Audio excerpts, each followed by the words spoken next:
Hello, hello. Happy Tuesday. It is Sharon here with another video. And don't let the title scare you.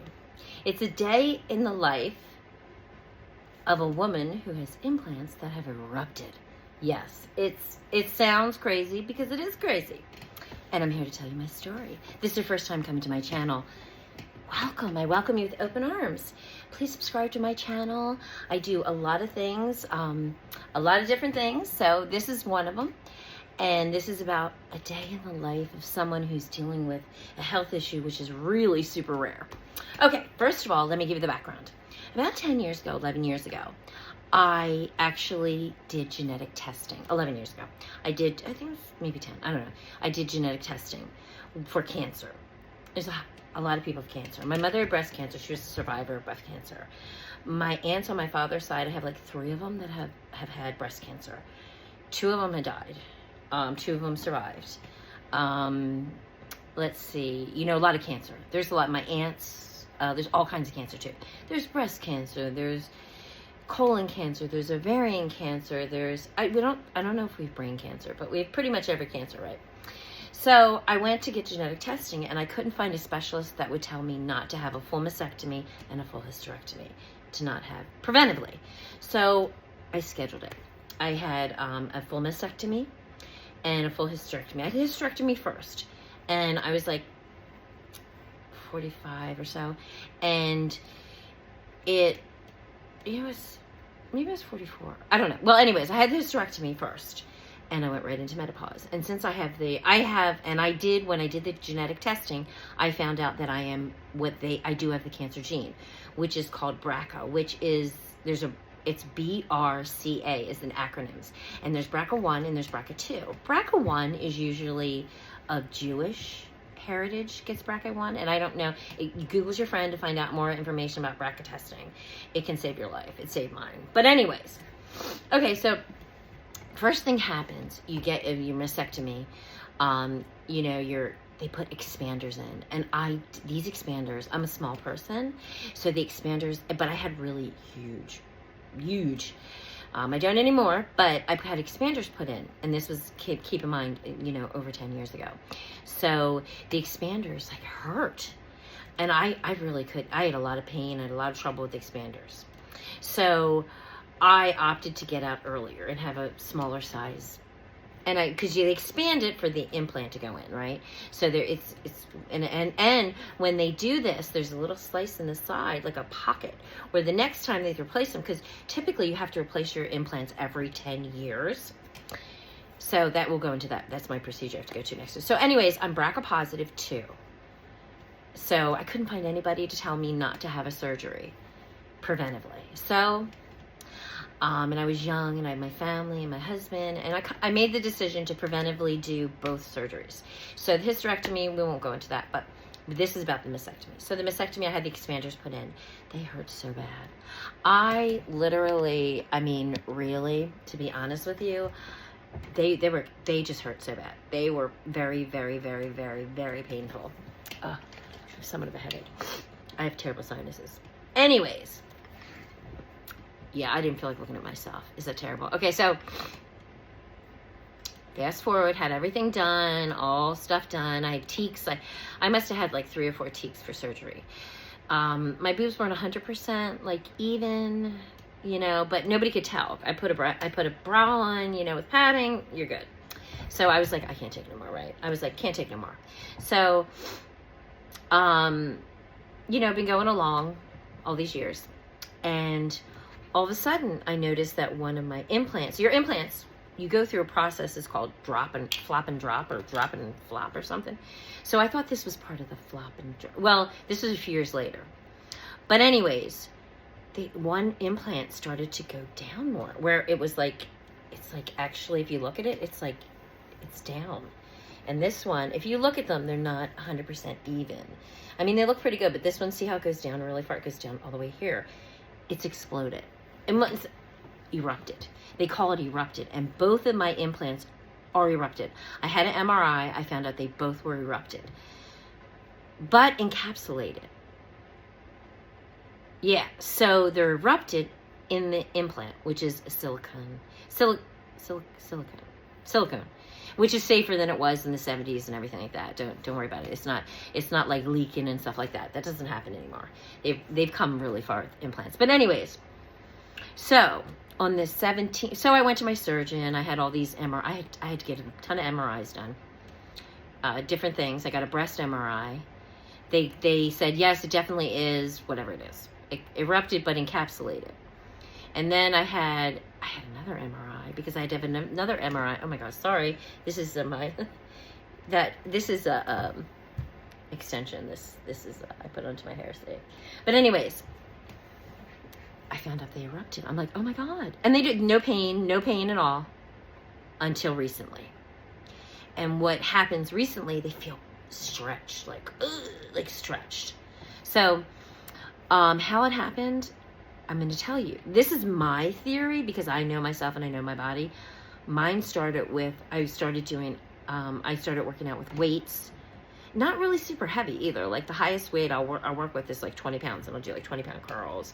And I do push-ups. And I was really focusing so I didn't have bad arms. You know what I mean? You know, those bad arms that some people get. So I was really doing that. And I think during that process, in fact, I know that's when it changed. When I started doing this exercise. I said to I have a breast surgeon and a plastic surgeon. And, you know, they're just people I worked with in the past. They're not like mine or anything, you know, whatever. So, yeah, so I have it on, they don't know how it happened. They're like, they said it can happen by working out, but they've exploded. They've erupted. The technical term is erupted implants, and both of them are erupted, encapsulated in my body. Is this okay, my white blood cells are through the roof. And they seem to think it's because of this. And my lymph nodes are having some issues. There's some issues on my lymph nodes right now. They're inflamed. And they think it's because of the breast, but they're not sure 100%. So I get the breast taken care of. They'll go in there. They'll see what's going on. I guess they'll look at the lymph nodes. I don't know what they'll do. I got a lot more tests to do because of the lymph nodes, in case that's not the issue. But most likely, they're thinking it might be. So I had everything. I've had from my head all the way down to my skull MRI'd. Then I got sick and got that norovirus, and I got the norovirus really bad. And keep in mind, my white blood cells are through the roof because of the implants, right? So I catch everything. And I have grandkids. So and I have children and grandkids. As soon as I have a family function, I'm sick. So right now, I'm kind of, trying to stay away from people because my white blood cell, I'm compromised. My immune system is compromised. So it's like, I get everything. So anyways, I went to I had to go to the emergency room. I had stomach virus, really bad. My blood pressure was so high. Oh, I was in such pain. But anyways, I went there and they did another MRI. And they did it all the way down. They did it from here to like my pelvic or my knee or something like that. So they didn't say anything about the lymph nodes at all.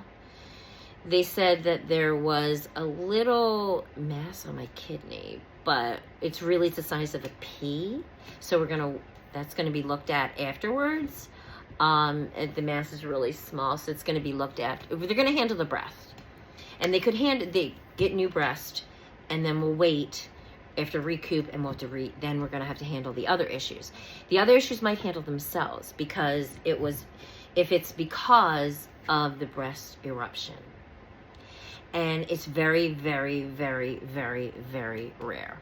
So I said to my doctor, I want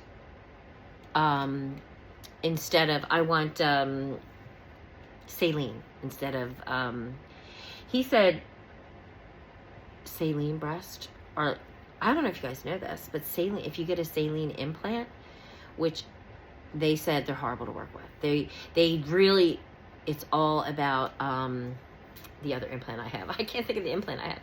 But anyway, so my surgery is scheduled for the 17th. On the 7th, I have pre-op testing. So what I'm going to do, I'll go to the pre-op. They'll do blood work. They'll do a basic screen, and then they'll do your blood pressure. They'll check everything out. They'll just make sure you're okay. And pre-op is very important, because I know a lot of people who, when they did their pre-op testing, they found stuff. So I'm not saying they're going to find anything of danger or anything like that, because I feel overall, I feel pretty good. They're starting to feel a little, am I in pain? They feel like stretched. And every now and then I get a shooting pain in one of them. But it's really rare, and it scares me more than hurts, to be honest with you, because I'm not used to the shooting pain. But it feels tight. It just feels super tight, it feels super tight. I don't know how to explain it, but it just feels really tight. So and every 10 years you should change your implants, they say. So this is kind of like, so this on the 17th. And it's going to be an outpatient procedure. And like I said, they put in the breast implant, the first one they made, they did a little aside, like a pocket, so they can go in there. But I might have issues. So they won't find out issues until they go in, the surgeon. So more once you cut. So if everything's okay, we're going to replace the implants. And years ago, when you would get implants, you would have to get what they call drains. I don't have to get drains because I already did that. And I don't think I will. Now, if there's issues, like if they go in and they find there's issues, meaning the lymph nodes, or they see the C word, I don't want to say it, or anything, it depends once they go in there. And I have full approval from my insurance company to go in there and handle any issues, in case there are any issues. Like, they actually have a stipulation in the approval. So I have to, and in regards to cost, because that's what everybody wants to know. What do you got to pay? I have really good insurance, but okay, so I'm going to have to pay my deductible. I have to call the surgeon's office to make sure what I have to pay. So I have to pay my deductible. I don't know if to pay the family deductible or just my own deductible, but I don't know. I'll call the insurance company and I'll ask them. I'll call the insurance company. The insurance company should tell me, right? Most likely I'm going to have to pay my deductible up front. And it's either going to be, it's $3,300 is my deductible. Ugh. Ooh. So I'll have to pay that up front. Most likely. So I'll call their office and make sure before, I got to prepare for that, right? And then I have to pay, I believe, 10%. Or is it 20%? So say their surgery is $40,000. I'll have to pay $4,000. So $7,000, maybe $8,000 out of my pocket. But I have to do it.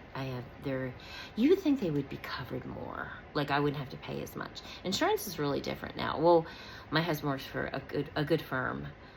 And we have good insurance. Right now, I'm a business owner. I just got approved yesterday for TikTok shop. Look at that. I'm sorry. Let's put that behind me. I don't,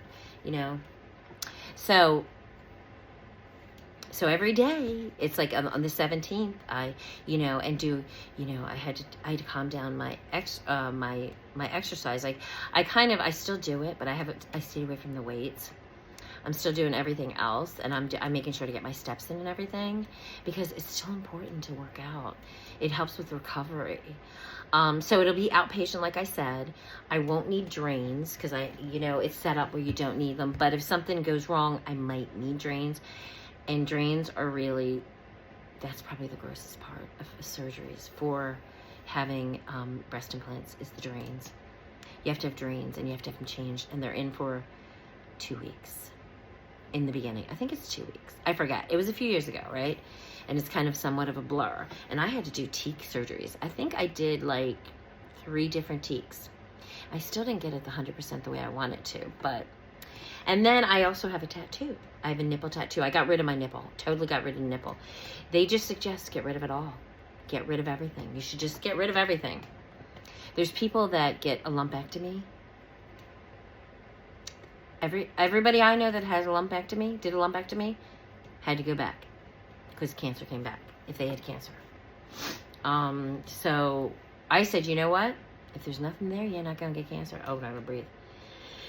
Excuse me. Oh, excuse me. But anyway, so I totally got rid of my nipple. I have a tattoo. It looks awesome. I'm not going to be showing anybody. I don't show anybody. My husband. But I'm not showing anybody. But anyway, so my surgery's on the 17th of this month. So I'm on a countdown. Today is the 4th. So I have, 11 days to my surgery. Friday is my pre-op. So, well, for pre-op, what I'll do is they'll do blood work, they'll do blood pressure, they'll do tests, they might do an EKG. I have so many EKGs done, it's pathetic. Yeah, they'll do an EKG, they'll do your blood pressure, they'll take blood and do a full panel screen, like on your blood. They'll check all your vitals, like your oxygen, and all your vitals will be checked. Make sure there's nothing, that you're able to. It's basically approval that you can make it through the surgery is what they're doing, and they want to make sure that it's safe. Now I'll tell you an example. My sister, who also is BRCA2. I have two sisters. My one sister, I'm not sure if she tested, but she said she did, and she wasn't BRCA. Could be. Me and my other sister are BRCA2 positive, and my other sister went for a pre-op testing in the beginning, about 10, 11 years ago. We did it together, believe it or not. That's a whole other story. And she found cancer in her pre-op. So I put my breast surgery off for a little bit so I could help her, and I did. I helped her, and she had to go through 11 chemo treatments. She went through radiation. She is cancer-free. Right now she's cancer-free, so keep her in your prayers, my sister. So here's my journey. I'm 11 days out to a surgery. I'm scared a little bit, I'm not gonna lie. Anytime you get cut, I get scared. But you know what I get more scared about? The needle. I have a needle phobia. I do. I have a needle phobia, and I get very upset before they put the first needle in do the IV and everything, and they knock you out and everything. I get so nervous. I get so nervous at needles. And this pre-op testing, I'm going to be nervous too there. I'm going to be like, I will. And I don't have any makeup on. I have no makeup on. No makeup on. I have a little, Botana oil. I have Botana oil on. But anyways, this is my journey, and this is my day. And my day is basically, I'm eating healthy, I'm prepping, getting ready mentally and physically for this surgery. I'll take you on this journey, Follow me. Follow me to see what happens. You have a great day, and thanks again for watching. Make sure to subscribe.